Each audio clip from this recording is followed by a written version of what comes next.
गुरुदीक्षा coaching classes के प्यारे विद्यार्थियों, आपको मेरा सादर नमस्कार।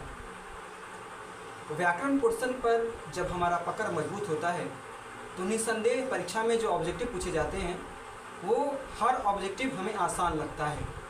हिंदी व्याकरण में ऑब्जेक्टिव जो रहते हैं परीक्षा में वो बेहद ही आसान आपको नज़र आएंगे यदि आपका व्याकरण पोर्शन कहीं ना कहीं कंप्लीट है। केवल किताब से ही प्रश्न नहीं रहते, व्याकरण पोर्शन से भी सब्जेक्टिव में बेशक 2 क्वेश्चन रहते हैं, जैसे पत्र हो गया अथवा लेख पूछे जाते हैं वो रहते हैं। पर ऑब्जेक्टिव सेक्शन में समास हो गया, लिंग हो गए अथवा संधि विच्छेद पूछे जाते हैं, मुहावरे पूछे जाते हैं, तो ये सभी टॉपिक्स रहते हैं। तो आज हम जिस टॉपिक के विषय में पढ़ने जा रहे हैं उसका नाम है समास। समास की परिभाषा सर्वप्रथम हम जानते हैं कि समास कहते किसको हैं। तो 2 या 2 से अधिक शब्दों के मिलने पर जो एक नया स्वतंत्र पद बनता है उसे समास कहते हैं। 2 या 2 से अधिक शब्दों के मिलने पर जो एक नया शब्द बनता है, स्वतंत्र पद बनता है, उसे ही समास कहा जाता है। समास में 2 या 2 से अधिक पदों का कहीं न कहीं संयोग होता है, मिलन होता है, उसके पश्चात एक स्वतंत्र पद बनता है जिसे हम समास कहते हैं। समास मुख्यतः 6 प्रकार के होते हैं। प्रथम समास अव्ययीभाव समास, दूसरा समास तत्पुरुष समास, और तीसरा समास कर्मधारय समास, और चौथा समास द्विगु समास, और 5वां समास द्वंद्व समास, और 6ठा समास बहुब्रीहि समास। ये तो हो गए इनके प्रकार। यदि आप इनके प्रकार को बारी बारी से ध्यानपूर्वक यदि अध्ययन करते हैं तो आपका ऑब्जेक्टिव बिल्कुल ही सही लगेगा, समास वाला ऑब्जेक्टिव जो परीक्षा में पूछा जाता है।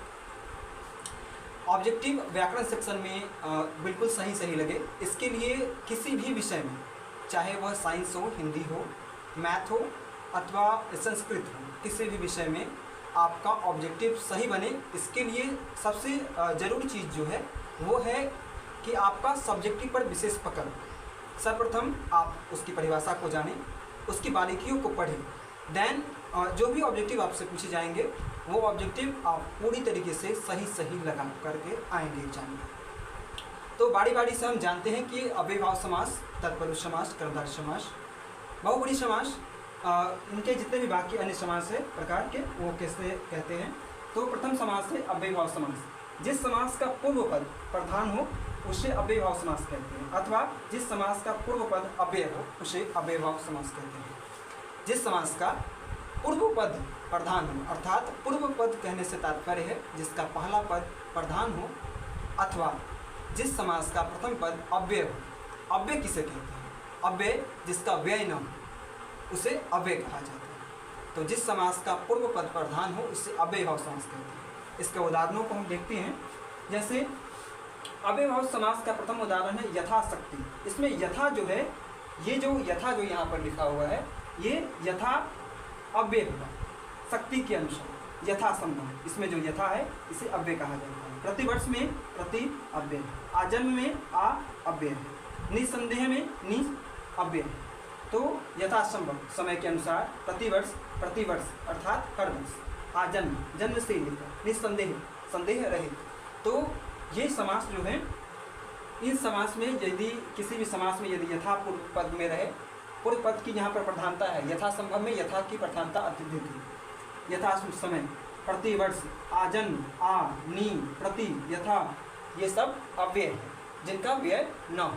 तो इन शब्दों से जब कोई भी शब्द प्रारंभ हो तो हम समझते हैं कि यह अव्ययीभाव समास के अंतर्गत है। ठीक उसी प्रकार इससे थोड़ा सा भिन्न, इसमें प्रथम पद प्रधान, इसमें अंतिम पद प्रधान, तत्पुरुष समास। जिस समास में उत्तर पद प्रधान हो, अर्थात उत्तर पद कहने से तात्पर्य है जिस समास का अंतिम पद प्रधान हो उसे तत्पुरुष समास कहते हैं। जैसे स्वर्ग प्राप्त, अर्थात स्वर्ग को प्राप्त, यहाँ पर अंतिम शब्द प्राप्त जो है उसकी प्रधानता अत्यधिक है। ठीक उसी प्रकार शरणागत, शरण को आगत, अर्थात शरण को आया हुआ। विद्यालय, विद्या के लिए आलय, घर का पर्यायवाची शब्द आलय भी होता है। तो वैसा घर जो कि विद्या के लिए हो तो उसे विद्यालय कहा जाता है। तो विद्यालय क्या हुआ? विद्यालय अगर पूछा जाए तो विद्यालय कौन सा समास हुआ?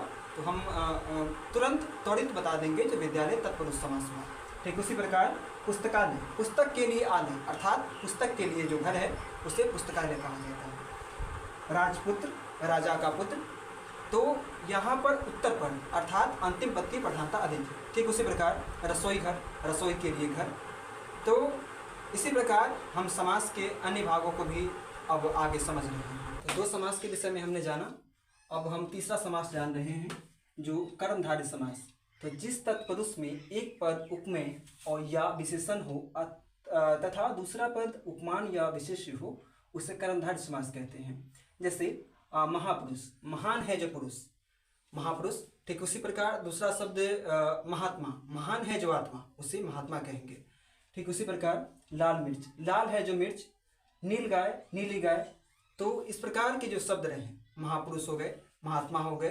तो इन शब्दों को पूछा जाए हमें जो कौन सा समास है, तो हम त्वरित प्रतिक्रिया देंगे कि यह कर्मधारय समास के अंतर्गत आता है। ठीक है, उसी प्रकार चौथा समास हमारा आता है द्विगु समास। तो जिस समास का प्रथम पद संख्यावाचक हो अर्थात प्रथम पद कहीं न कहीं किसी न किसी संख्या का बोध कराता हो, 1 हो, 2 हो, 3, 4, 5, 6, 7, कोई भी संख्या हो, संख्या का बोध कराता हो, तो उस समास को हम द्विगु समास मानेंगे। जैसे जिस समास का प्रथम पद संख्यावाचक हो उसे द्विगु समास कहते हैं। जैसे त्रिभुवन, 3 भुवनों का समाहार, तो उसे त्रिभुवन कहेंगे। तो यहाँ पर त्रि का अर्थ क्या हो गया, स्त्री का अर्थ हो गया 3। ठीक है। देन नवरत्न, नवरत्न, नवरत्न, नव अर्थात 9। ठीक है। उसके बाद दोपहर, तो दोपहर का समाहार, तो उसे दोपहर कहेंगे। चौराहा, जहाँ से 4 राह होकर के चौराहा, चौराहा, यहाँ पर चौराहा में चौ जो है इसका अर्थ क्या हो गया, तो 4 हो गया, है ना। तो चौराहा हो गया। तिरंगा, 3 रंगों का समाहार, 3 रंगों का मिलन, उसे तिरंगा कहेंगे। तो ती यहाँ पर से ती जो यहाँ पे लिखा हुआ है, इसका ती का अर्थ क्या हो गया, तो 3। ठीक इस प्रकार नवग्रह, तो नवग्रहों का समूह, तो नवग्रह उसे कहेंगे। सप्ताह, 7 दिनों का जो दिन जो होता है उसे क्या कहा जाता है, सप्ताह। तो सप्त का अर्थ क्या हो गया, यहाँ पर सप्त का अर्थ हो गया 7। तो यहाँ पर आप देख रहे हैं कहीं ना कहीं प्रथम पद जो है सो संख्या का कहीं ना कहीं कोई ना कोई बोध करा रहा है। तो जिससे हम समझेंगे, जैसे ही पूछा जाएगा हमसे जो त्रिभुवन कौन सा समास होगा, तो हम बता देंगे त्रिभुवन द्विगु समास है। नवरत्न कौन सा समास है, द्विगु समास है। दोपहर कौन सा समास है, द्विगु समास है। सप्ताह कौन सा समास है, द्विगु समास है। ठीक उसी प्रकार अगला समास जो हमारा है द्वंद्व समास है। इससे द्विगु से पूर्णतः या भिन्न होता है।